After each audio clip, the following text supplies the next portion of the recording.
की over dress नाही केलं पाहिजे. म्हणजे आपण जसे कायम असतो तसं कम्फर्टेबली पहिला दिवस आहे आणि आता काहीतरी मी कॉलेजमध्ये आली आहे म्हणून वेगळं काहीतरी करून जायची गरज नाही. तुम्ही ज्याच्यात कम्फर्टेबल आहात ते केलं पाहिजे. दुसरं म्हणजे मला असं वाटते की वेळेवर गेलं पाहिजे. पहिलं लेक्चर असेल किंवा काही म्हणजे तुम्ही ग्रुपनी जर पहिल्या दिवशी जाणार असाल तर वेळेवर गेलं पाहिजे असं मला वाटतं.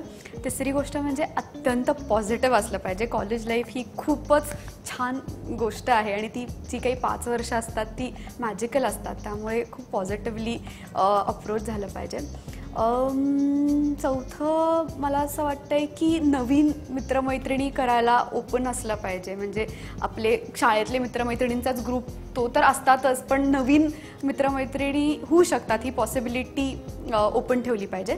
आणि पाचवी गोष्ट म्हणजे टीचर्स जे असतात कॉलेजचे ते आपल्याला कधी कधी असं वाटू शकतं हे काय हे काय शिकवतात, कारण की आपण असे शाळेमधून आल्यावर आपल्याला काहीतरी वेगळंच असेल असं वाटत असतं. पण जे टीचर्स असतात त्यांना महत्त्व दिलं पाहिजे, रिस्पेक्ट केलं पाहिजे, कारण काय ते इव्हेंच्युअली आपल्याला असं कळतं की अरे हा माणूस आपल्यासाठी खूप महत्त्वाचा होता. त्यामुळे टीचर्सना रिस्पेक्ट केलं पाहिजे.